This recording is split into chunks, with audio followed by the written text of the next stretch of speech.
Alléluia.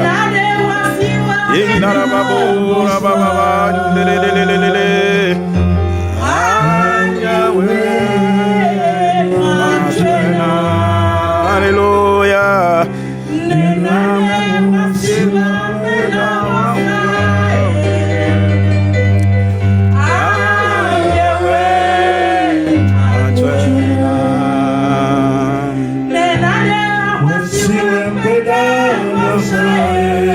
Oh, alléluia.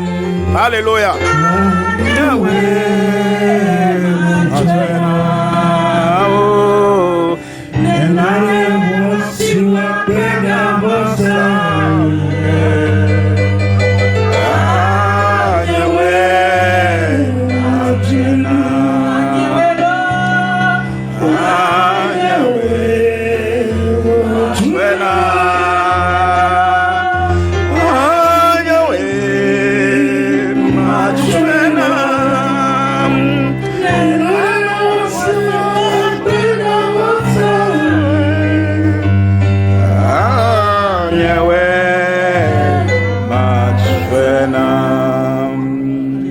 Amen.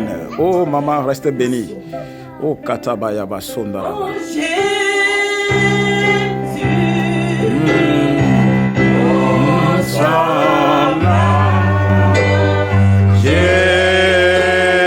Jésus, aïe, nous sommes là. Jésus, aïe, nous sommes là. Nous sommes là pour toi.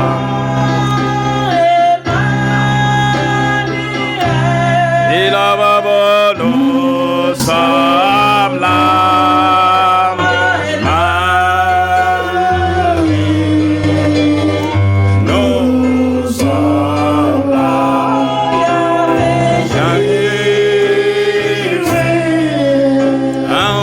Nous sommes là. Nous sommes là pour toi. Saint-Esprit, c'est le moment. Esprit de Dieu, c'est le moment. Merveilleux Seigneur, c'est le moment.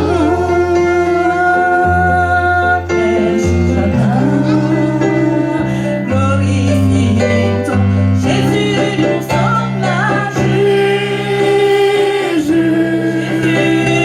Nous sommes là. Jésus, nous sommes là. Jésus, nous sommes là.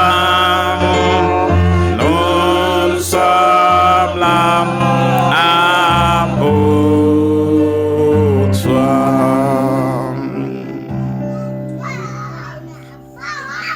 Père, nous sommes là. Nous sommes là encore cet après-midi. Devant toi, nous avons toujours la victoire. Ta parole déclare, là où 2 ou 3 sont en ton nom, tu es au milieu d'eux. Amen. Seigneur, nous voici encore ce soir. C'est le temps de t'écouter. C'est le temps de nous parler. Seigneur, je suis à ta disposition. Utilise-moi comme un outil. Amen. Et utilise tes enfants qui sont ici, Père, comme un auditoire soumis, un auditoire, Papa, obéissant. Amen. Que les cœurs servent de bonne terre pour toi ce soir. Amen. Que ta parole puisse servir de semence. Amen. Et que ta semence puisse tomber sur de bonnes terres. Amen. Seigneur, nous voudrions t'adorer toi seul.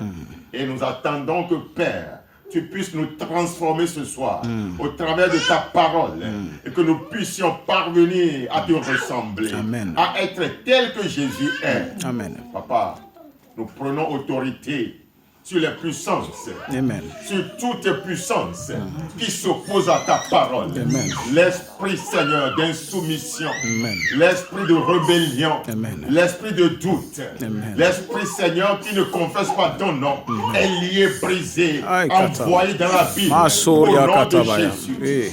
Rédempteur Père, manifeste-toi. Amen. Manifeste-toi dans chaque vie ce soir. Amen. Béni sois-tu, Papa, au nom de Jésus. Amen. Amen. Amen. Acclame le Seigneur. Amen. Alléluia. Amen. Amen. Amen. Je rends grâce encore une fois au Seigneur pour cet après-midi. Et nous allons ensemble écouter la parole de Dieu. Et ce soir, nous allons parler du temple de Dieu. Amen. Amen. Amen. Nous sommes dans un lieu où nous pouvons appeler le temple de Dieu. Mais nous allons voir ce que la Bible appelle par temple de Dieu. Et vous savez que dans le langage usuel, quand on parle d'un temple, cela veut dire qu'un lieu qui est invoqué une divination. Un lieu où on invoque un Dieu. Parce que quand on dit un temple, il y a le temple de Vaudou aussi. Donc n'imaginez pas que quand on parle de temple, c'est seulement là où nous adorons. Mais il y a aussi des endroits où les gens peuvent appeler temple. Mais ce soir, permettez-moi que nous puissions comprendre que la Bible aussi parle du temple. Et c'est ce que nous devons être. Alléluia. Amen. Et nous allons voir que quand nous lisons dans Actes chapitre 7 et le verset 48, l'Écriture déclare: mais le Dieu très haut n'habite pas dans la mer, n'habite pas dans ce qui est fait de main d'homme, comme nous le pensons. Mais Dieu habite dans nos cœurs. Alléluia. Dieu habite dans nos vies. Et c'est ainsi que nous devons comprendre quand on parle du temple de Dieu, et je peux représenter ce temple, tu peux représenter ce temple. Alléluia. C'est ainsi que où que nous soyons, où que tu sois, tu puisses comprendre que tu es un temple de Dieu. Alléluia. Mais voyons ensemble ce qui s'est passé à un moment donné dans le ministère de Jésus, ce qui s'est passé dans un temple, l'endroit où les enfants de Dieu se retrouvent, l'endroit où le peuple de Dieu se retrouve pour invoquer l'Éternel des armées. Jésus est allé dans ce temple et a vu une situation qui ne l'a pas du tout plu. Et Jésus a contesté cette situation où il s'est énervé contre ce qu'il a vu dans ce temple. Alors nous allons lire dans Matthieu chapitre 21 et le verset 12 à 16. Là il est écrit: Jésus entra dans le temple de Dieu, il chassa tous ceux qui vendaient et qui achetaient dans le temple. Il renversa les tables des changeurs et les sièges des vendeurs de pigeons. Et il leur a dit: il est écrit, ma maison sera appelée une maison de prière, mais vous en faites une caverne de voleurs. Des aveugles et des boiteux s'approchèrent de lui dans le temple, et il les guérit. Mais les principaux sacrificateurs et les scribes furent indignés à la vue de ces choses merveilleuses qu'ils avaient faites. Et des enfants qui criaient dans le temple, Hosanna au fils de David. Amen. Ils lui dirent: entends-tu ce qu'ils disent? Oui, leur répondit Jésus. N'avez-vous jamais lu ces paroles? Tu as tiré des louanges de la bouche des enfants et de ceux qui sont à la mamelle. Alléluia. Amen. Vous voyez que le temple de Dieu a servi d'un lieu d'échange pour les enfants de Dieu. Vous imaginez? Ce lieu, on lui a attribué un nom. Ici, c'est un temple. Ici, c'est une église. Et quand on se retrouve ici, c'est pour faire quoi? C'est pour adorer l'Éternel. Mais il s'est fait que, dans le temps de Jésus, et une fois que Jésus est entré dans un temple, il voit que il y a toutes sortes de commerces. Il y a toutes sortes de commerces dans ce temple. Et Jésus était indigné. Mais revenons un peu en arrière et dire comment se fait-il que un temple qu'on appelle le temple de Dieu peut servir à ce genre d'activité. Certainement que ça ne devait pas commencer de cette manière. Certainement qu'au départ, les gens n'avaient pas fait de ce lieu un lieu de commerce. Mais qu'est-ce qui s'est passé? Il s'est fait que dans la loi de Moïse, il faut faire des sacrifices. Et pour faire des sacrifices, il faut acheter des produits. Les pigeons, les animaux, il faut acheter les choses pour faire les sacrifices. Et les gens allaient le vendredi pour aller acheter les choses, parce que c'est le samedi qu'ils doivent aller au temple, et ils venaient faire leur sacrifice dans le temple. Alors, il y a des gens qui n'arrivaient pas à acheter les choses les vendredis ou bien le temps qu'ils devaient acheter et qu'ils devaient chercher certaines choses le jour même. Et donc, de ce fait, certains sont arrivés à installer des étalages à la devanture de l'église ou bien du temple. Donc, ça faisait que les gens n'ont plus à peiner pour chercher les produits du sacrifice. Et donc, c'est ainsi que, au premier abord, ils étaient au parvis du temple, c'est-à-dire qu'à la devanture du temple, comme vous avez un joli temple ici et qu'il y a de la place devant, les gens se sont installés là et puis ils vendent les choses qui devaient servir au sacrifice. Et donc, dans un premier temps, ils étaient restés là-bas. Et alors qu'en principe, ça ne devait pas l'être. Parce que quand on dit c'est le temple de Dieu, les gens devaient préparer leur sacrifice depuis la maison avant de venir. Mais les gens attendent qu'à la dernière heure, ils viennent acheter les choses au temple. Donc, cela profite à tout le monde. Et donc, les commerçants aussi ont profité de cette situation. Et de ce fait, ils ont commencé par s'habituer aux gens de l'église, aux responsables de l'église. Et donc, petit à petit, du parvis ou bien du dehors, ils ont commencé par peut-être que vous avez un temple ou bien vous avez quelque part là, derrière là. Donc ils ont commencé par s'installer à l'intérieur. Et bon, puisque la relation avec les responsables s'améliore de plus, donc bon, rester là, bon, ça va encore nous faciliter la tâche, on va encore acheter les choses plus rapidement. Si je suis à l'église et que j'ai manque quelque chose pour le sacrifice, je peux sortir rapidement acheter. Et petit à petit, ils s'avançaient jusqu'à ce qu'ils sont venus rester dans le temple. Et donc, c'est devenu une habitude qu'on vende dans l'église et qu'on fasse aussi toutes les choses mélangées. Ça ne dérange plus personne. C'est devenu une tradition que chacun voit tout à fait normale. Alléluia. Bien-aimés dans le Seigneur, je sais que vous avez bien commencé. Je sais que vous avez commencé cette assemblée et c'est Dieu qui a établi son église. Alléluia. C'est Dieu qui, le Seigneur Jésus a dit, je bâtirai mon église, la mort et le séjour de mon ne prévaudra pas contre elle. Et le peuple de Dieu, c'est Dieu qui l'a établi. Ils avaient construit un temple pour l'Éternel. Mais si vous voyez ce qui s'est passé à la suite, ce n'était pas dans le plan de Dieu.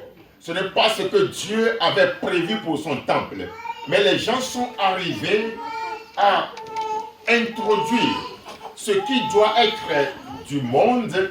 Ils sont arrivés à l'introduire dans l'église, dans le temple.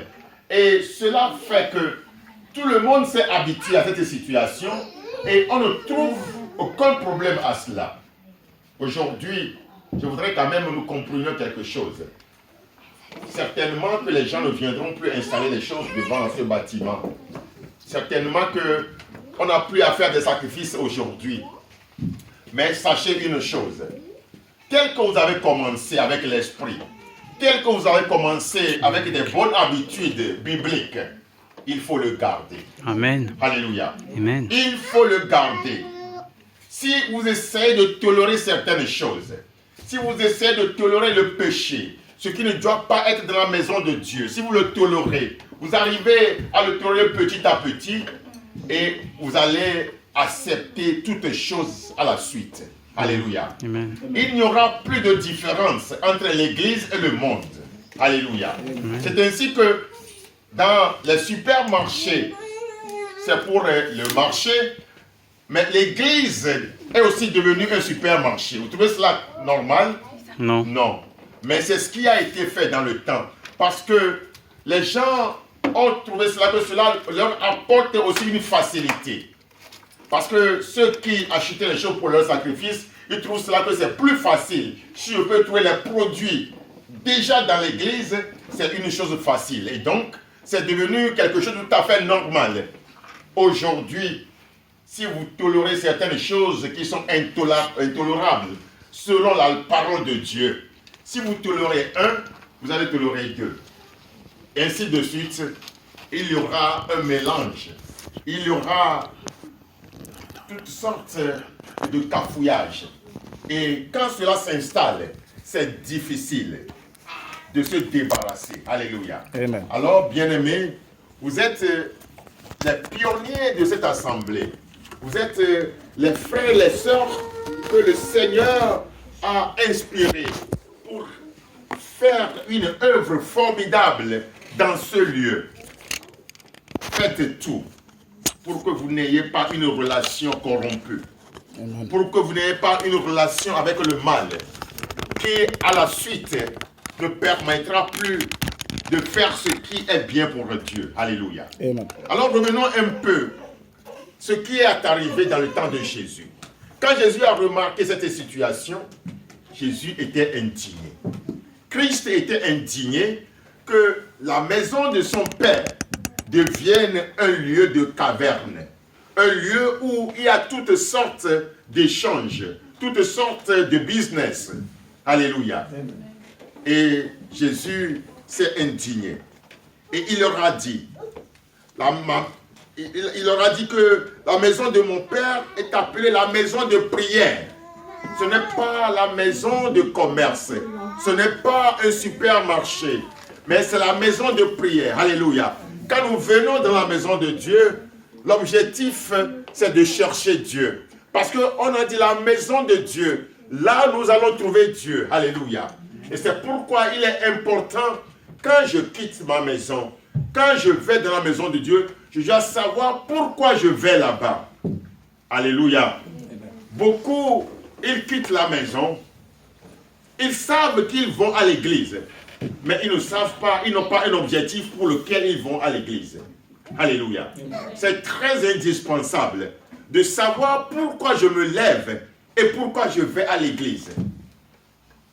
Parce que Jésus dit, la maison de mon Père est une maison de prière. Nous venons ici pour prier. Alléluia. Nous venons dans la maison de Dieu pour reconnaître sa gratitude envers nous.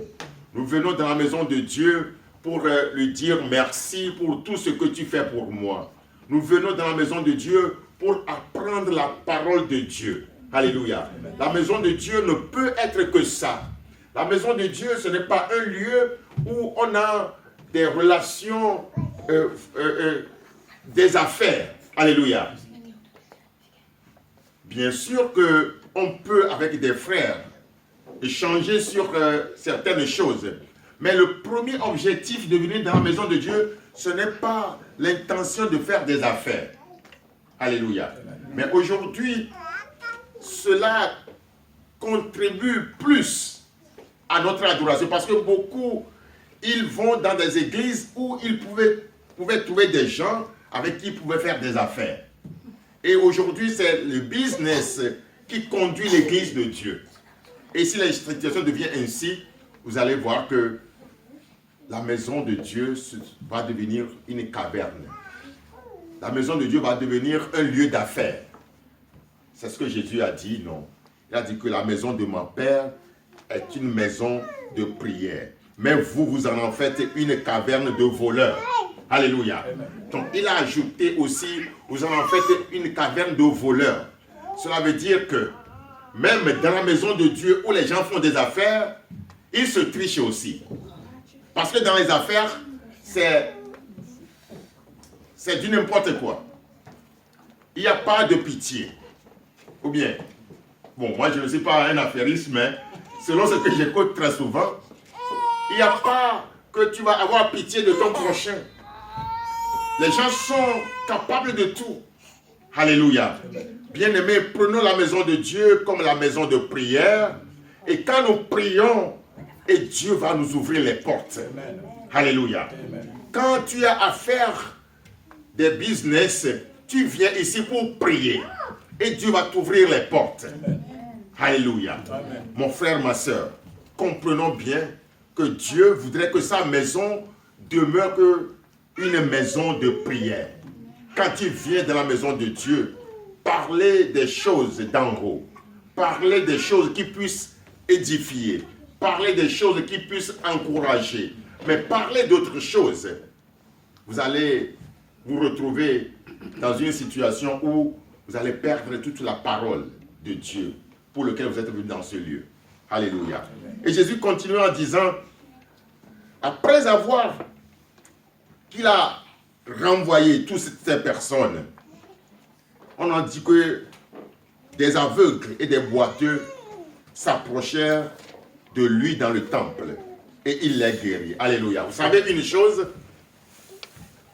quand Jésus était rentré et qu'il y avait des gens qui ont fait des étalages de leurs marchandises, les aveugles n'avaient pas la possibilité de s'approcher de Jésus. Alléluia. Cela veut dire que c'était bondé, des choses inutiles. La maison de Dieu était bondée des choses qui ne peuvent pas donner de l'avantage au peuple de Dieu. C'est de la même manière aujourd'hui.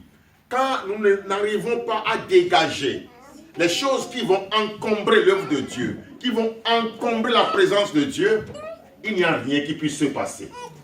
Alléluia. Les aveugles ne peuvent jamais s'approcher. Et rien ne peut se passer. Jusqu'au moment où nous arrivons à comprendre que ici c'est la maison de Dieu. Et que nous dois me débarrasser de tout ce qui peut faire l'ombrage à la présence du Saint-Esprit. Mon frère, ma soeur, il est indispensable que nous sachions que Dieu, c'est un Dieu qui veut demeurer dans un lieu où il n'y a pas de désordre. Dieu veut demeurer dans sa maison, mais une maison d'ordre.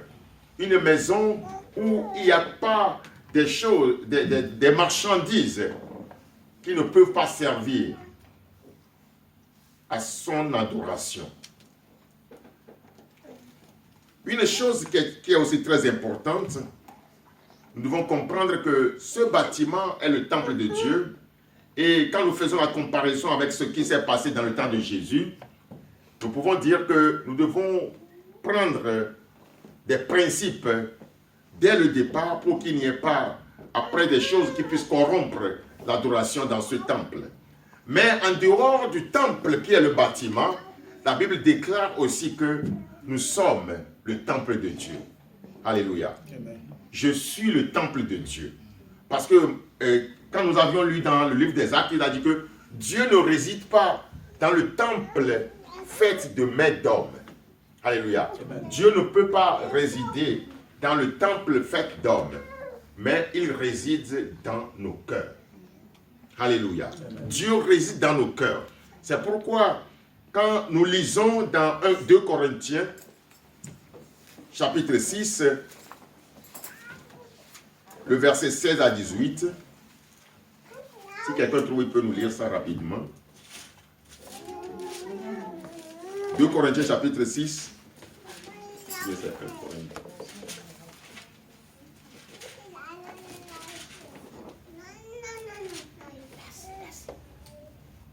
Non, plutôt 1 Corinthiens. Chapitre 6, hein? Chapitre 3 plutôt, chapitre 3. Attends, peut-être que je me suis trompé. Chapitre 3. Quel verset? Le 16. 1 Corinthiens, chapitre... Ne savez-vous pas que Non, vous êtes chapitre le 6 c'est plutôt. Chapitre 6, le verset 16 à 18. Bien, je me suis.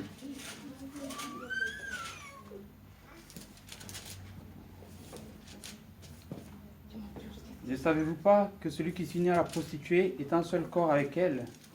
En effet, il est dit, les deux ne forment qu'un. Et celui qui s'unit au Seigneur est un seul esprit avec lui. Attends, est-ce que c'est ça? Là où on dit quel rapport y a-t-il entre le temple de Dieu? Ah, ok. Donc, peut-être que c'est... Quand j'ai écrit le... Le verset 16 du 3, alors, dans ce cas. attends, Ne savez-vous pas que vous êtes le temple de Dieu Voilà. et que l'Esprit de Dieu habite en vous? C'est autre chose? Oui, c'est ça. Ok, je relis. 1 Corinthiens 3, verset 16. Ne savez-vous pas que vous êtes le temple de Dieu et que l'Esprit de Dieu habite en vous? Si quelqu'un détruit le temple de Dieu, Dieu le détruira, car le temple de Dieu est saint. Et c'est ce que vous êtes. Le verset 18. Que personne ne se trompe lui-même. Si quelqu'un parmi vous pense être sage selon les critères de l'ère actuelle, qu'il devienne fou afin de devenir sage. Alléluia. Amen. Chez Moïse, j'ai dit, quel rapport y a-t-il entre le temple de Dieu et les idoles? Alléluia. Car nous sommes le temple de Dieu vivant. Comme Dieu l'a dit, j'habiterai et je marcherai au milieu d'eux. Je serai leur Dieu et ils seront mon peuple. C'est pourquoi sortez du milieu d'eux et séparez-vous, dit le Seigneur. Ne touchez pas ce qui est impur et je vous accueillerai. Alléluia. Je serai pour vous un père et vous serez pour moi des fils et des filles, dit le Seigneur Tout-Puissant. Alléluia. Bien-aimés, vous voyez que Jésus déclare, ou bien l'apôtre Paul déclare aux Corinthiens, que quel rapport y a-t-il entre le temple de Dieu et les idoles? Alléluia. Quel rapport y a-t-il entre le temple de Dieu et les idoles? Vous savez, la plupart du temps, quand on parle d'idoles ou bien des idoles, nous imaginons les amulettes, nous imaginons beaucoup de choses que nous connaissons comme ça, comme des représentations des divinités. Et la plupart du temps, c'est ce que nous pensons que ce sont des idoles. Mais il y a plus que ça que nous imaginons. Alléluia. Il y a plus que ça que nous imaginons. Et la Bible déclare aussi que ce que nous aimons plus que Dieu devient pour nous une idole. Alléluia. Et je voudrais quand même attirer notre attention sur certains faits. Aujourd'hui, il est vrai que nous pensons que nous sommes des chrétiens. Nous allons dans la maison de Dieu et nous menons une vie exemplaire pour Dieu. Mais il y a un danger aujourd'hui que je suis en train de remarquer. C'est qu'aujourd'hui, avec les réseaux sociaux, les gens ont choisi certains pasteurs comme des idoles. Est-ce que vous comprenez? Parce qu'ils sont tellement séduits par la prédication de certains pasteurs que c'est comme si ce pasteur est devenu pour lui un Dieu.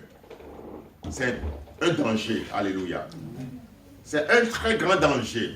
Parce que les gens, ils cultivent une influence élevée tellement qu'avec l'influence démoniaque, que quand vous écoutez certains prédicateurs, tu diras que c'est un ange.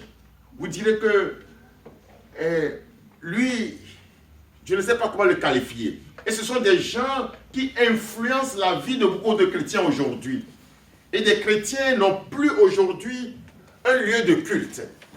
Et ils sont devenus des adeptes de ces idoles pasteurs. Et ils sont là seulement pour écouter ces messages sur les réseaux sociaux. Et quand ils écoutent ces messages, c'est comme si cela suffit pour leur vie de chrétien. Alléluia. Amen. Tu te trompes.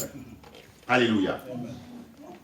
L'Église a une autre fonction que d'écouter la parole de Dieu. L'Église a une mission. L'Église a une structure. Alléluia. Amen. Et quand tu n'arrives pas à rentrer dans cette structure, quand tu n'arrives pas à rentrer dans l'Église, comme Jésus même l'a déclaré, mon frère, ma soeur, tu ne peux pas dire que tu es un temple de Dieu. quel rapport y a-t-il entre le temple de Dieu et les idoles? Si tu as un temple de Dieu et que tu prends quelqu'un qui a une influence sur toi et que quand tu écoutes cette personne seule, tu penses que tu es satisfait, alors tu es en danger. Ce n'est plus le temple de Dieu que tu es, mais le temple de cette idole-là. Alléluia. Parce que quand cela en est ainsi, quand un frère te donne une parole de Dieu, tu ne vas pas se fier à ce frère. Ou bien quand votre pasteur est en train de vous prêcher, vous allez peut-être faire une comparaison. Non, bien-aimé, le temple de Dieu obéit à la parole de Dieu. Le temple de Dieu appartient à un corps de Christ. Alléluia. L'Église a sa place dans notre vie du royaume. Amen. Quand tu n'es pas affermi dans une église, tu ne peux jamais attendre que tu vas rencontrer ton Seigneur. Quand Jésus vient, c'est pour rencontrer l'église. Alléluia. Le retour de Jésus, c'est pour son église. C'est l'église que Jésus va enlever premièrement. Et l'église, c'est qui? Alléluia. Lisons ensemble dans le livre de Matthieu.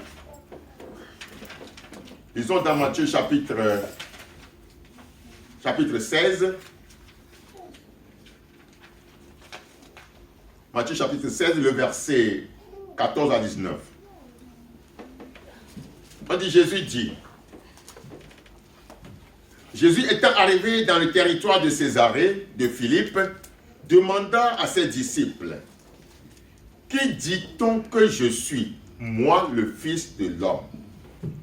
Ils répondirent, les uns disent que tu es Jean-Baptiste, les autres Élie, les autres Jérémie ou l'un des prophètes. Et vous, leur dit-il, qui dites-vous que je suis? Simon-Pierre répondit, tu es le Christ, le Fils de Dieu, du Dieu vivant.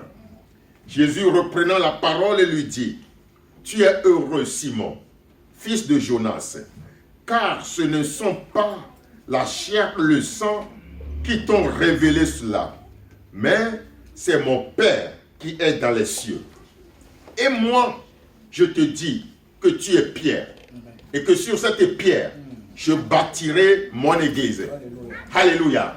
C'est Jésus qui invoque pour la première fois l'église ici. Et que les portes du séjour des morts ne prévaudront point contre elle. Je te donnerai les clés du royaume des cieux. Ce que tu lieras sur la terre sera lié dans les cieux. Et ce que tu délieras sur la terre sera délié dans les cieux. Alléluia. Amen. Ici, Jésus évoque l'église pour la première fois. Mais au temps de Jésus, ce n'était pas encore l'église. C'était encore le sabbat ou bien le culte judaïque comme on le faisait dans le temps. Et nous voyons que ici Jésus a demandé à ses disciples un jour, que pensez-vous que les gens disent que je suis? Écoutez-moi bien. Alors que Jésus et ses disciples allaient faire leur mission, et ce jour-là, Jésus leur pose cette question. Pourquoi? Parce qu'il va falloir que quand nous allions ensemble, ou bien nous sommes ensemble ici, à un moment donné, que nous puissions savoir qui nous sommes l'un pour l'autre. Ou bien, c'est tout à fait nécessaire. C'est très indispensable. Parce que si vous ne savez pas qui je suis pour l'autre, vous êtes ensemble simplement, il peut y avoir un problème après. Alléluia. Bien-aimé, cette question-là est la réponse à une profondeur que nous devons saisir. Premièrement, Jésus voudrait comprendre si les disciples pouvaient arriver à discerner la personne qu'il représente réellement pour eux. Alléluia. Quand l'homme et la femme dans un couple, et que l'un et l'autre, la femme ne sait pas ce que représente l'homme pour lui, et l'homme aussi ne sait pas ce que représente la femme pour l'homme pour elle et la femme pour elle, si les deux n'arrivent pas à discerner la place de l'homme, et l'homme aussi n'arrive pas à discerner la place de la femme, vous savez, là, il y a un problème. Alléluia. Donc c'est pourquoi, à un moment donné, Jésus devait poser cette question à ses disciples. Que disent les gens que je suis? Et Pierre a donné une réponse que Jésus n'attendait pas qu'il peut connaître cette réponse. La réponse de Pierre n'était pas une réponse que personne ne peut acquérir sans l'aide de Dieu. Parce que Jésus allait avec eux partout où il allait. Jésus faisait tout comme eux. Mais il leur pose cette question. Et Pierre a répondu de cette manière. Alléluia. Et Jésus a dit que Pierre, cette réponse-là ne vient pas du sang et de la chair. Mais c'est mon Père qui est dans les cieux qui te l'a communiqué. Parce que ce n'est pas une réponse qui est donnée à qui que ce soit. Vous savez, avant qu'un homme reconnaisse sa femme, sa position réelle, ce qu'elle représente pour lui, il faut que tu sois né de nouveau. Il faut que tu aies le Saint-Esprit, que tu sois quelqu'un qui soit rempli de l'Esprit de Dieu. Aujourd'hui, s'il y a beaucoup de difficultés dans la vie de couple, c'est parce que l'homme n'arrive pas à reconnaître ce qu'est sa femme, et la femme aussi n'arrive pas à reconnaître ce qu'est son mari. Si les deux arrivent à connaître chacun connaît sa position, tout peut mieux aller. Alléluia. Parce que l'Église, c'est deux personnes, n'est-ce pas? La Bible dit quoi? Là où deux ou trois sont en mon nom, je suis au milieu d'eux. C'est-à-dire que quand l'homme et la femme sont là, c'est déjà l'Église. Alléluia. Donc il va falloir que la femme reconnaisse la position de son mari et le mari aussi reconnaisse la position de sa femme. Alors, cette église-là va demeurer. La mort et le séjour de mort ne peut rien contre cette église-là, qui commence de la maison. Alléluia. Alors maintenant, quand nous revenons à l'église, quand nous sommes venus à l'église, je dois arriver, parce que si j'appelle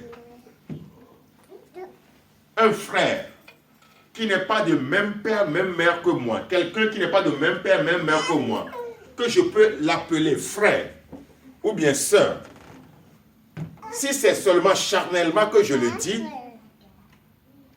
quand j'ai un problème avec cette personne, je peux l'égarer. Ou bien, nous avons un adage de chez nous qui dit souvent que le bac, c'est-à-dire que l'ami, c'est-à-dire que quand un frère, on ne le jette pas. Mais un frère de même père, même mère, on ne le rejette pas. N'est-ce pas? Cela veut dire que quoi qu'il arrive, tu vas toujours...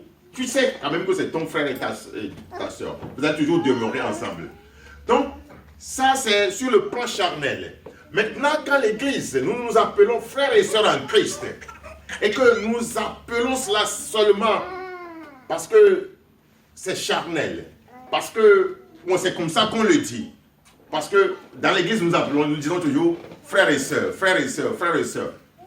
Si c'est de cette manière-là simplement que ce n'est pas le Saint-Esprit qui me l'a révélé, que cette personne est mon frère, cette personne est ma sœur, vous n'allez pas demeurer longtemps. Alléluia. Est-ce que vous comprenez? Donc voilà pourquoi Jésus dit que quand Pierre est arrivé à découvrir qu'il est le Fils de Dieu vivant, Pierre ne va plus le quitter. Ou bien, est-ce qu'il va encore le quitter? Non, parce qu'il sait la place qu'il peut représenter dans sa vie. Alors, quand je sais qu'une chose qui est ma vie, comment est-ce que je vais abandonner ma vie? Jamais. Je ne peux jamais abandonner ma propre vie. C'est de cette manière que quand Jésus dit que je bâtirai mon église, la déclaration que Pierre a faite, C'est sur cette déclaration, si chacun pouvait arriver à découvrir que celui-là avec qui je suis dans cette église, elle est ma soeur, elle est mon frère, que ce n'est pas seulement sur le plan charnel, que j'arrive à découvrir que nous sommes devenus la fille ou bien le fils d'un même père, alors rien ne va nous séparer. Alors cette église-là va demeurer. Cette église-là, rien ne peut s'élever contre elle. Alléluia.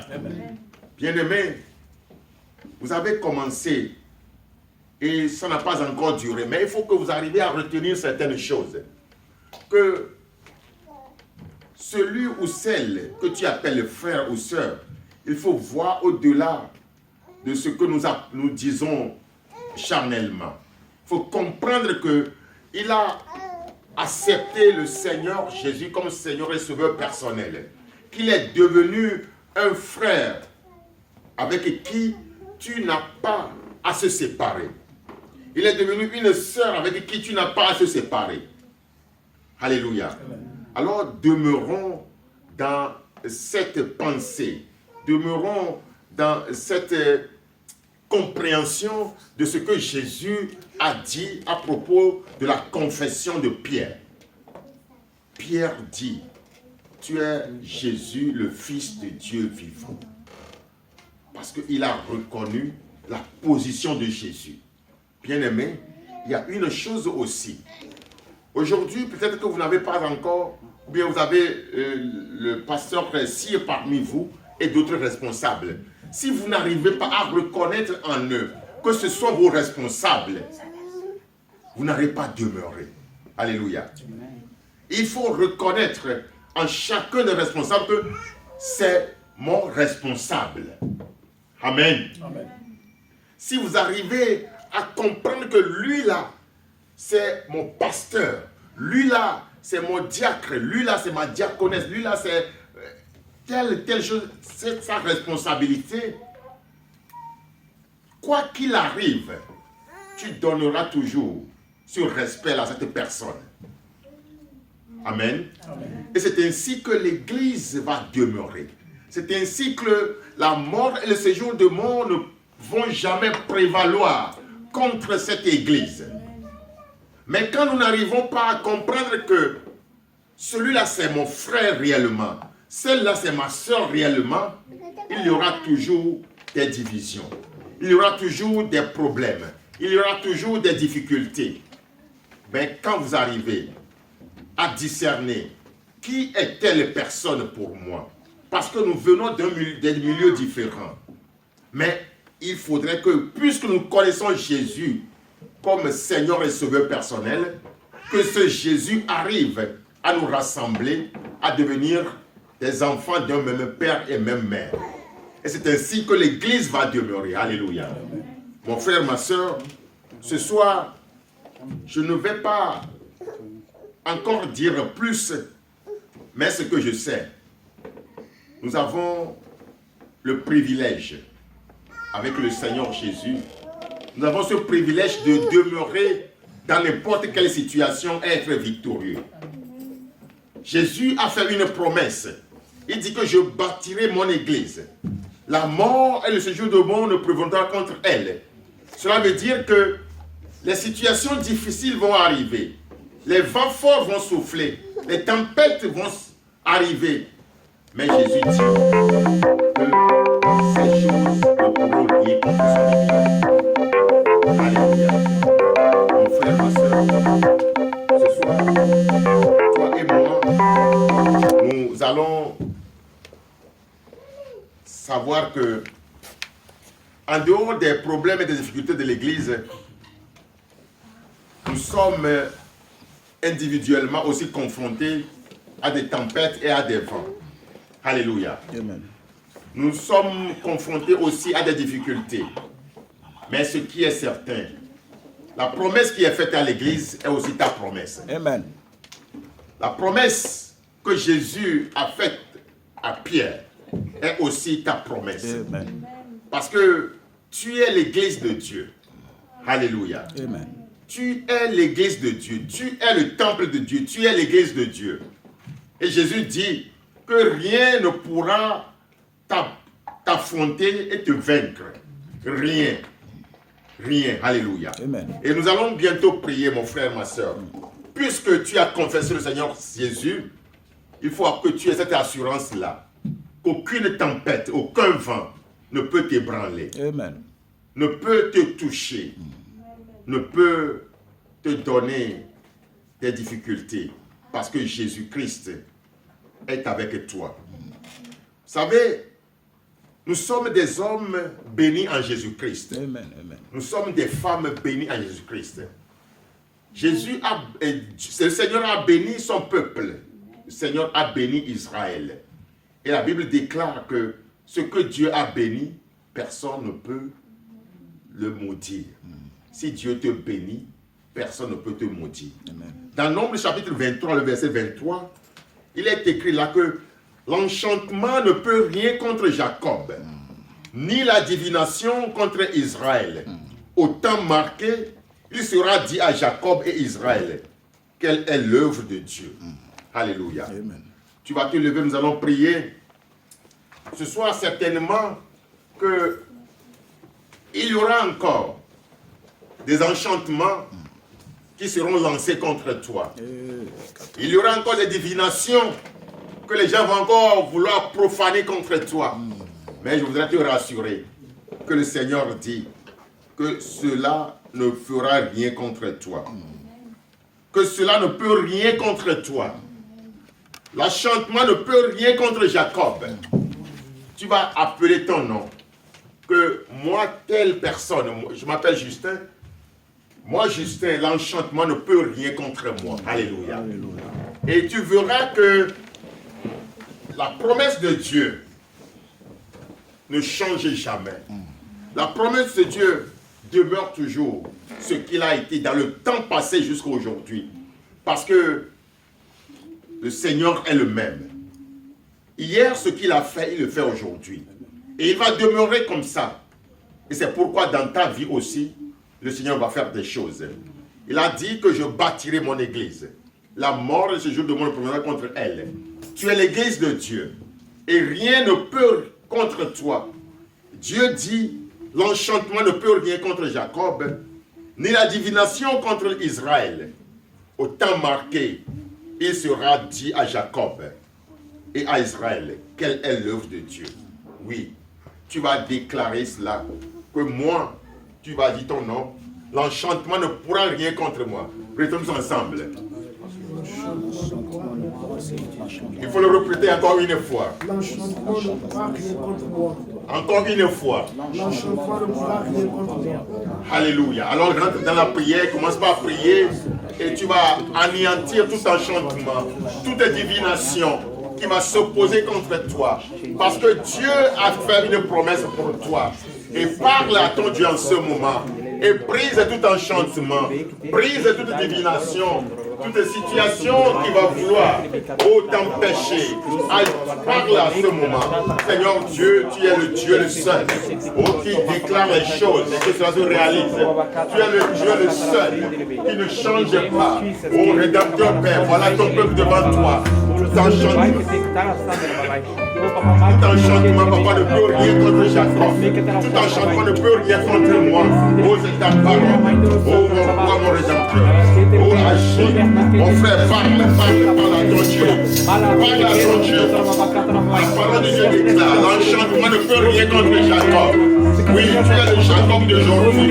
Tu es le peuple d'aujourd'hui. Tu es le Seigneur. Tu es le Seigneur t'a choisi comme son peuple aujourd'hui. C'est pourquoi ce moment, mon frère, ma soeur, ne te tiens pas continue. Parce qu'il y a encore des situations qui veulent t'emporter. Il y a encore des divinations qui veulent voir ce que tu es. Et parle à ton Dieu. Dis quelque chose à ton Dieu. Il ne pourra dire contre toi. Alléluia. Oh, Madame de Père, ces choses sont là.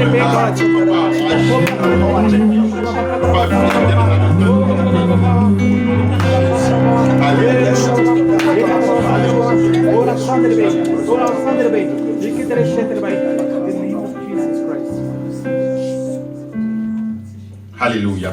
Vous savez, le diable, la Bible déclare qu'il rôde comme un lion rugissant, cherchant qui il va dévorer. Et il veut toujours mettre en cause les promesses que Dieu a faites pour nous. L'objectif du diable, c'est de remettre en cause toutes les promesses que Dieu a faites pour nous.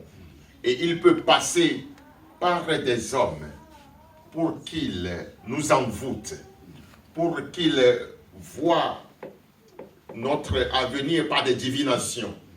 Mais la Bible déclare que cela ne va pas s'accomplir. Alléluia. Que cela ne va pas s'accomplir. Parce que tu as une promesse qui dépasse ces démons, qui dépasse ces esprits. Et nous allons en ce moment briser tous les liens qui vont vouloir encore nous attacher à ces divinations.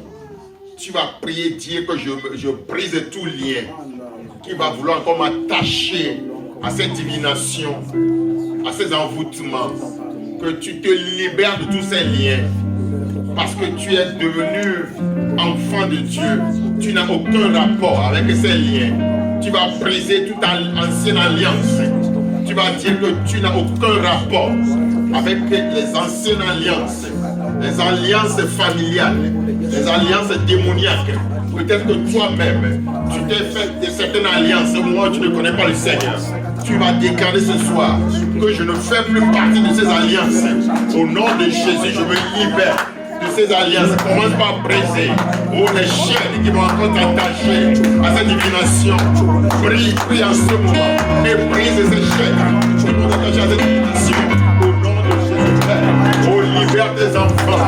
Libère tes enfants de toutes ces chaînes, de toutes ces divinations, ancestrales, familiales. Papa, que ces chaînes soient brisées, que ces enfants anéantis, détruits au nom de Jésus. Père de gloire, oh, manifeste ta gloire. Permets en ce moment que ton peuple soit libéré, que ton peuple soit libéré, que ton peuple soit libéré, que ton peuple soit libéré, que ton peuple soit libéré, que ton peuple soit libéré, au nom de Jésus.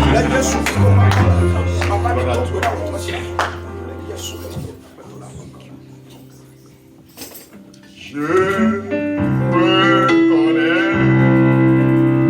que tu peux tout et que rien n'est impossible. Je reconnais que tu peux tout.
Alléluia. Nous allons prier pour cette assemblée et nous allons demander à Dieu qu'il a fait une promesse à son Église. Il a fait une promesse à son Église. Nous allons demander au Saint-Esprit de communiquer à chaque membre de cette assemblée, que toute personne qui vient en ces lieux, qu'il puisse comprendre une chose, qu'il a un frère ici, il a une sœur ici, qu'il n'a pas raison de se séparer de cette personne. Parce que le Seigneur Jésus, quand Pierre a découvert qu'il est Christ, le Fils de Dieu vivant, ils ont marché ensemble. Alors ce soir, nous allons prier que le Saint-Esprit unisse son Église, que le Saint-Esprit arrive à communiquer la vérité de l'Église à chaque frère, chaque sœur dans cette assemblée. Prions le Seigneur. Papa, je te remercie pour la vie de cette Église. Papa, ce moment, je prie pour la vie de cette Église. Communique la vérité. Seigneur, Communique la vérité à tes enfants.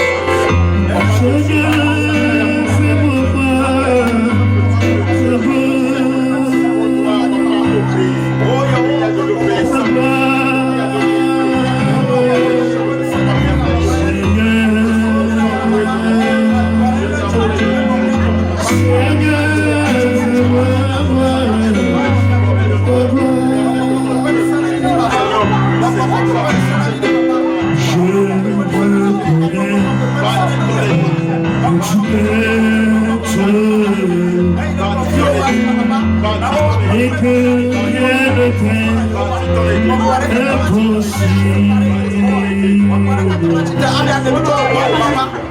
Je reconnais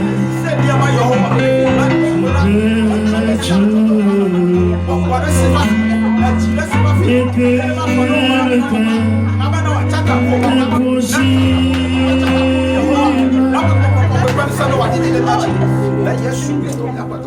Je vais faire un appel.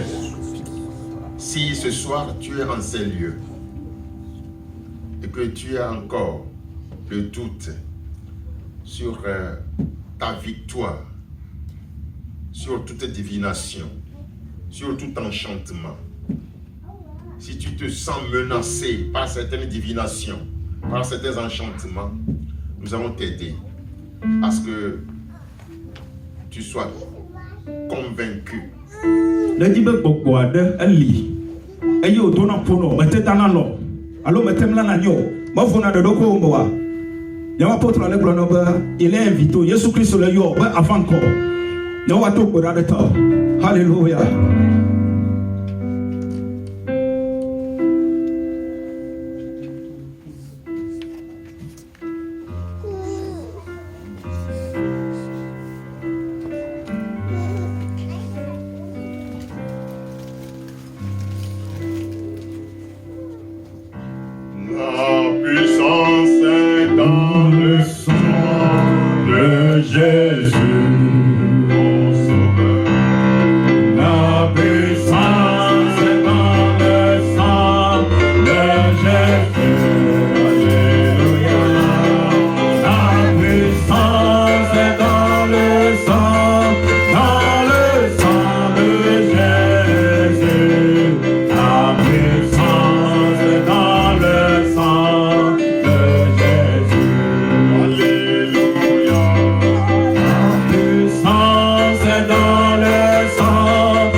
Non, comme ça. Comme ça, en ligne, en une ligne.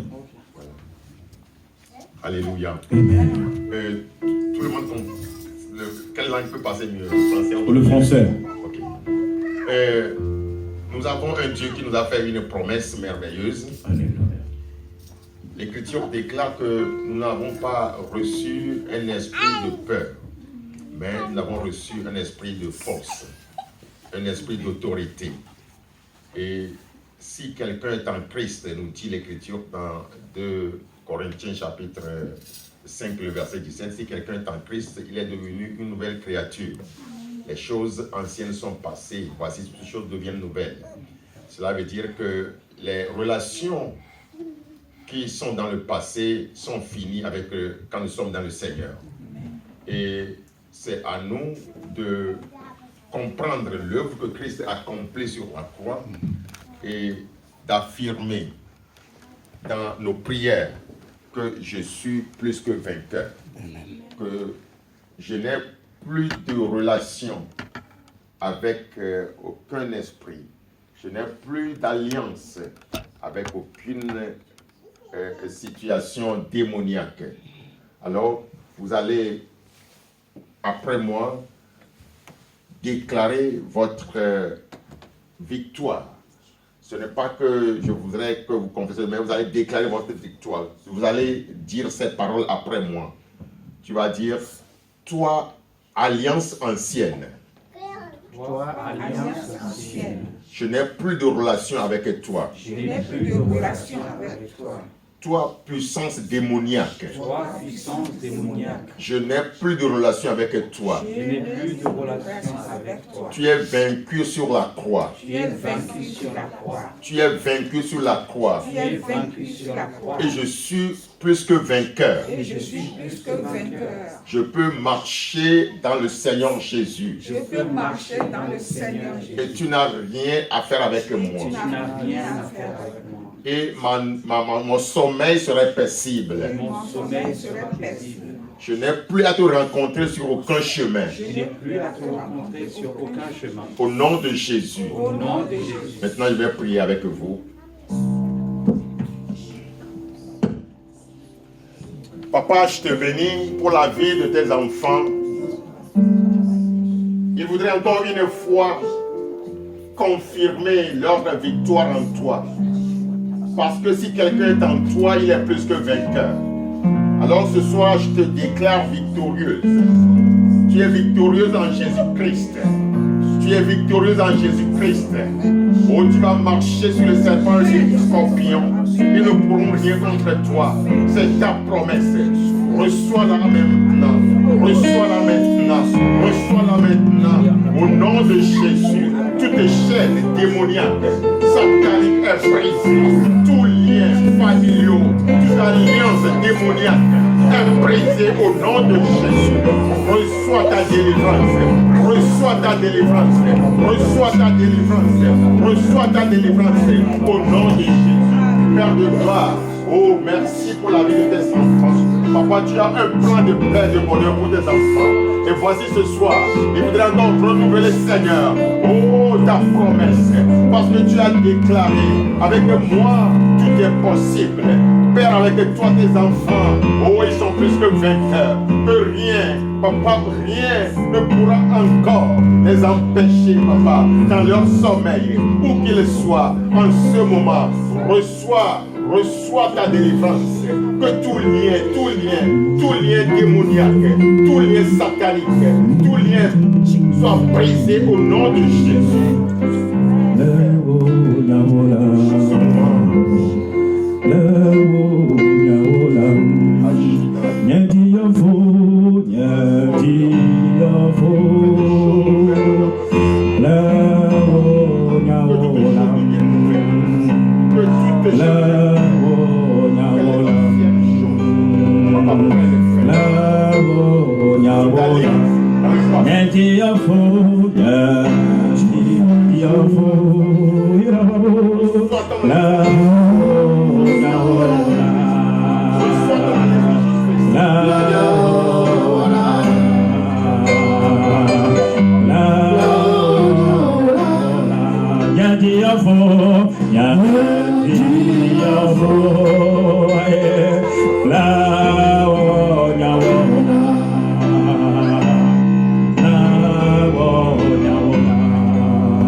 Père, nous te bénissons pour ta parole que tu envoies et qui nous délivre, qui nous bénit, qui nous donne la force et la puissance. Que ta parole, papa, se manifeste maintenant dans la vie de tes enfants. Qu'il y ait des transformations dans la vie de tes enfants. Que ton Église, Père, puisse connaître une élévation qui vient de toi. Papa, que tous les marchands spirituels qui veulent s'installer en ces lieux, nous les renversons au nom de Jésus. Rien ne pourra s'installer ici si ce n'est le Saint-Esprit. Que toi seul, tu règnes en ces lieux. Rédempteur Père, oh, nous demandons que ta bénédiction continue en ces lieux. Que cette maison soit réellement une maison de prière. Que tout lieu où, papa, on t'invoque, tu réponds toujours. Que ce lieu soit l'un de ces lieux. Que chaque fois qu'un enfant vient ici t'invoquer, que tu te manifestes. Qu'on sache que tu es le vrai Dieu. Béni sois-tu. Reçois la gloire, papa.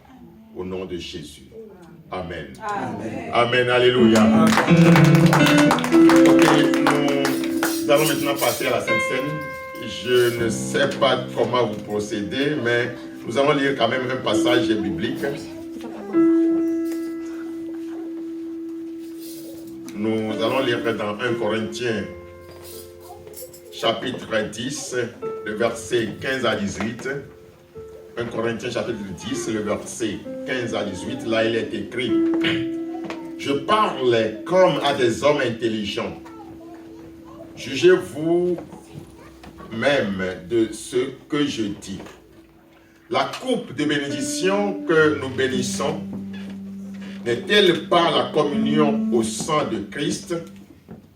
Le pain que nous rompons n'est-il pas la communion au corps de Christ? Puisqu'il y a un seul pain, nous qui sommes plusieurs, nous formons un seul corps, car nous participons tous à un même pain. Voyez les Israélites selon la chair. Ceux qui mangent les victimes ne sont-ils pas en communion avec l'autel? Alléluia. Donc, nous voyons ici que la parole de Dieu nous confirme que ce service de Sainte Seine représente notre communion entre nous. Quand nous prenons ensemble à une seule table, cela veut dire que nous sommes dans une communion fraternelle. Vous savez, seuls ceux qui sont en communion peuvent être ensemble autour d'une table pour manger. Est-ce que vous comprenez? Parce que le roi n'invite que ceux avec qui il pense qu'il a une bonne relation. Il invite ces personnes-là à manger avec lui. Et donc ce soir, nous allons manger avec le Seigneur autour de cette table. Et je voudrais aussi te dire une chose. Le lieu du repas, c'est le lieu où on peut aussi communiquer avec le roi. Quand un roi t'invite à une table, tu as la possibilité de lui dire tes besoins, n'est-ce pas? Alors, c'est aussi une occasion pour toi et pour moi de pouvoir communier avec le Seigneur. Et n'oubliez pas que ce service représente l'œuvre que Christ accomplit pour nous sur la croix. La mort qu'il s'est donnée, le corps qu'il a brisé pour nous, le sang qu'il a versé, c'est ce que représente ce service pour nous. Et nous faisons cela pour se rappeler de ce sacrifice. Et quand nous prenons cela, nous devons savoir que nous sommes des enfants qui n'ont plus à pécher et à crucifier 2 fois le Seigneur Jésus. Nous devons mener une vie de sanctification, une vie de pureté, en sachant que, voilà, je prends ce pain, je prends ce vin, quelqu'un a brisé son corps, a versé son sang pour moi, et je devais maintenant mener une vie de sanctification, de sainteté pour lui. Alléluia. Et j'espère que vous êtes préparés en conséquence, et nous allons tous ensemble prendre part à cette table, et que le Seigneur nous bénisse. Nous allons prier pour le pain et le vin. Alléluia. Je vais demander.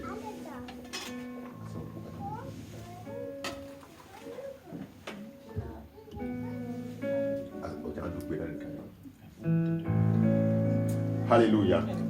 Père, nous te bénissons pour ce moment où nous sommes arrivés. Nous voici devant cette sainte table. Et nous avons ici le pain qui est le produit de la terre. Je demande que tu puisses le sanctifier et que cela puisse demeurer, devenir le symbole de ton corps pour nous. Voici le vin qui est le produit de la terre aussi. Sanctifie-le, que cela devienne un produit, Papa, qui symbolise ton sang. Père, oh, permets que quand nous prenions ce pain et ce vin, notre foi puisse encore s'affermir. Que nous puissions, Seigneur, nous engager de plus pour te servir. Merci pour la vie de tous ceux qui vont prendre part à ce service. Pour ta seule gloire, Papa, au nom de Jésus. Amen. Amen.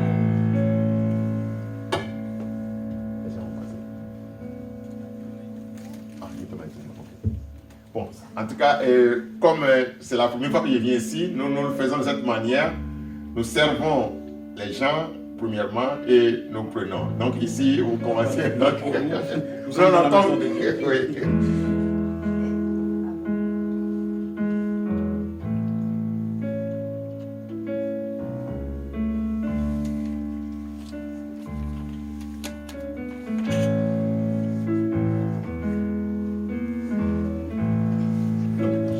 Donc chacun passe pour reprendre ça ici.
remercie le Seigneur pour ce repas adorable.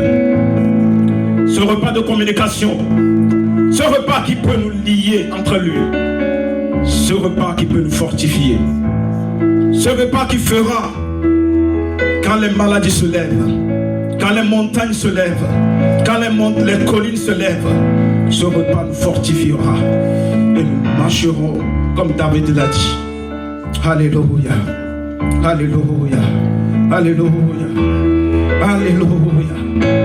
I love that man of Calvary. I love that man of Calvary.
Déclare que tu l'aimes. Déclare que Seigneur, merci. Seigneur, merci ce soir.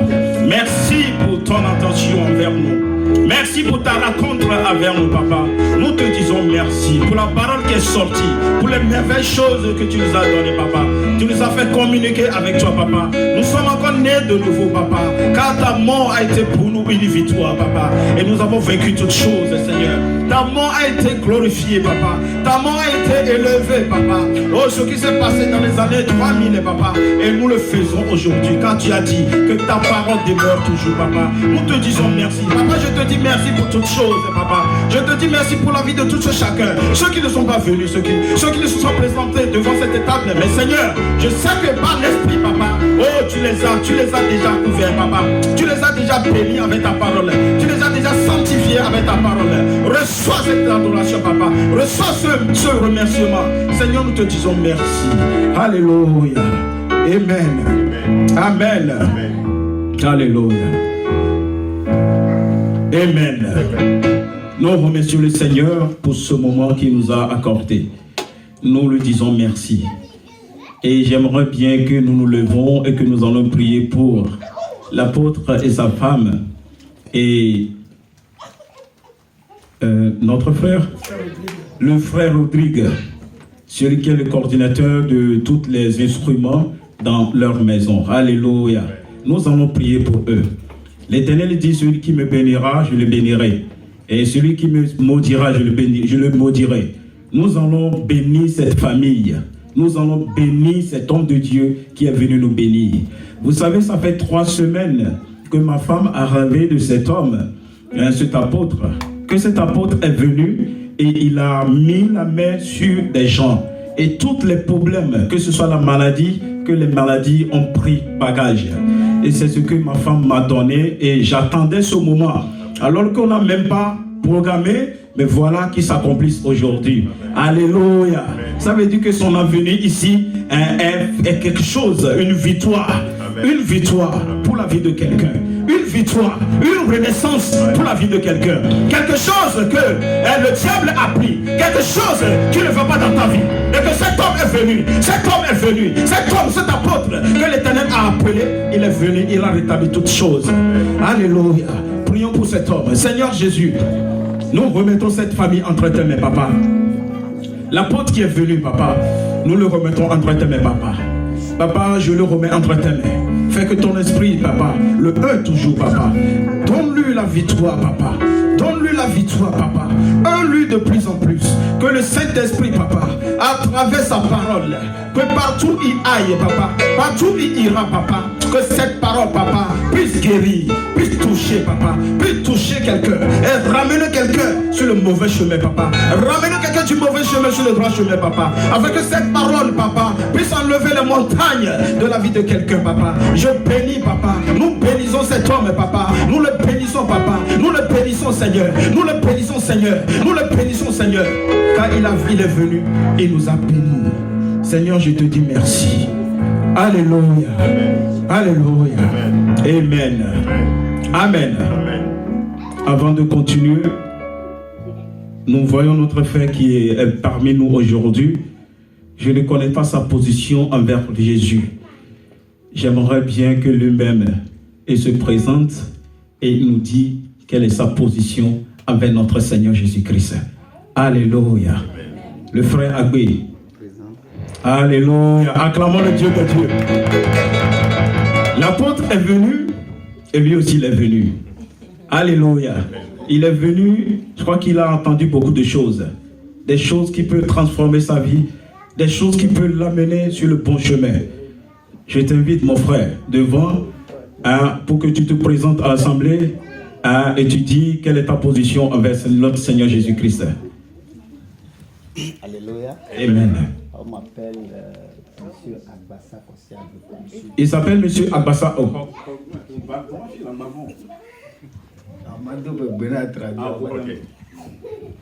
Oyona mbe Monsieur Agbassa Kossi Agbeko. Il s'appelle Monsieur Agbassa Kossi Agbeko. Togoto mini. Il est togolais So dure moyena mwepe. et il vient de Mopé. Bon subona le chochi ko yona be Bethesda la kepe. Et il adore à une église, dans une église au Togo qui s'appelle Bethesda à Kepe. Donc mkhoma ofifi a ditivire. Et j'ai reçu le Seigneur Jésus, ça fait très longtemps. Voilà, et frère Nyalo, et pasteur Yona Ngase. Et notre frère, le pasteur, ici, il m'appelle chaque beau temps, chaque moment. Mais me remettre dans demain. Et je dis toujours à demain, je dis toujours à demain. Nous un peu surpris.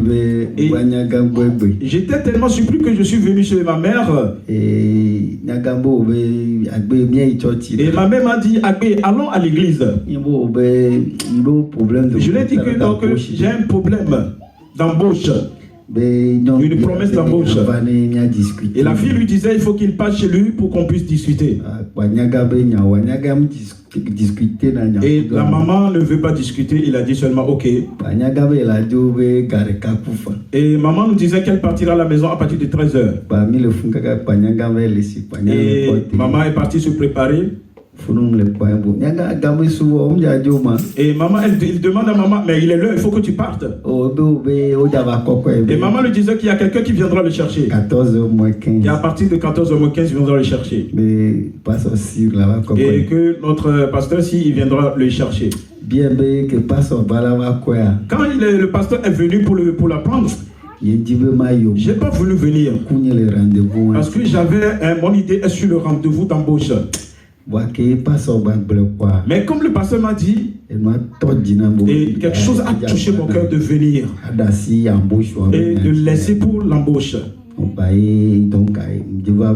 Et c'est pour cela que je me suis présenté devant vous aujourd'hui. Et je dis à l'Éternel que ce ne serait pas la dernière et la première. Alléluia. Qu'il demeurera de cette maison durant toute sa vie.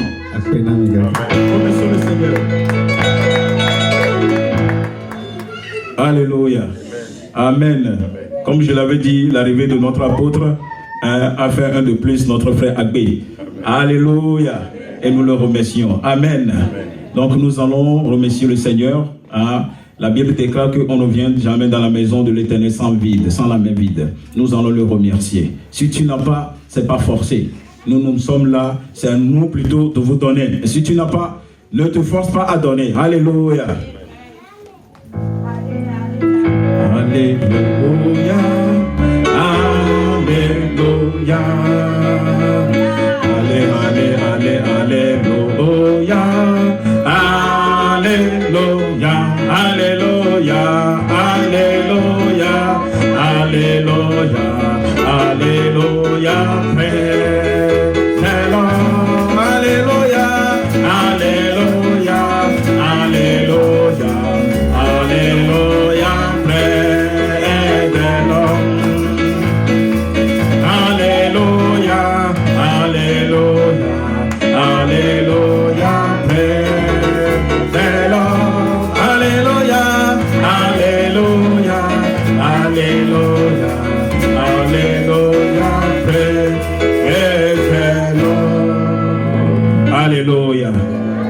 Amen.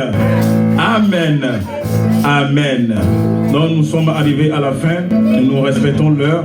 Comme notre apôtre vient de très loin, il va repartir tout à l'heure. Alléluia. Comme il est là, c'est notre pasteur, apôtre. Il est toujours là. Il est ouvert. Si quelqu'un veut prendre son numéro, il est là. Si quelqu'un veut aller la visiter à Düsseldorf, c'est en Allemagne, il est là. La porte est toujours ouverte. Alléluia. C'est une famille d'accueil. Il vous accueillera. Mais permettez-moi, il faut que moi-même j'aille d'abord pour revenir. Alléluia. Non, nous sommes très contents ce soir que notre apôtre, que l'Éternel a permis d'être parmi nous aujourd'hui et qu'il a partagé la parole que nous voulons, ce que nous voulons écouter. L'Éternel même à travers lui, il a béni, il nous a bénis, il nous a fortifiés. Amen. Que le nom de notre Seigneur Jésus-Christ soit loué. Comme nous le disons, chaque dimanche, nous nous rassemblons ici à partir de 14h et nous finissons à 16h. Et tous les premiers de vendredi du mois, nous faisons la veille de prière. Alléluia. Donc nous vous encourageons, la veille de prière. Venez et combattre. Le malin est tout et il cherche celui à qui il veut prendre. Mais si nous sommes encerclés, hein, si nous sommes dans l'enclos, dans la bergerie, le voleur viendra, mais il ne nous prendra pas. Mais si tu es écarté, et comme le frère l'a dit tout à l'heure, normalement il devait aller à son embauche, mais quelque chose a touché son cœur, il dit non, je viens d'abord chez Jésus pour lui demander. Alléluia. Et je crois qu'il a reçu beaucoup de choses. Amen. Comme l'Éternel me l'avait confirmé à travers ma femme, qu'un apôtre est venu ici, il a prié et les bagages, les choses que les gens demandent, ils ont reçu, c'est que c'est l'Éternel qui parle. Alléluia. Alléluia. Donc nous sommes arrivés à la fin et nous demandons à notre apôtre de venir nous bénir, hein, de nous donner la bénédiction. Alléluia.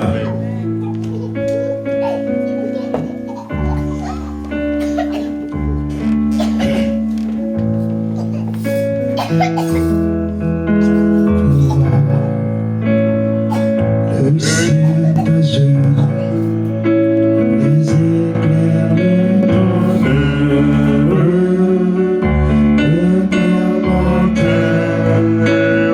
les ombres du ciel, et tu connais, alors se lève, chante nouveau, Dieu te présente.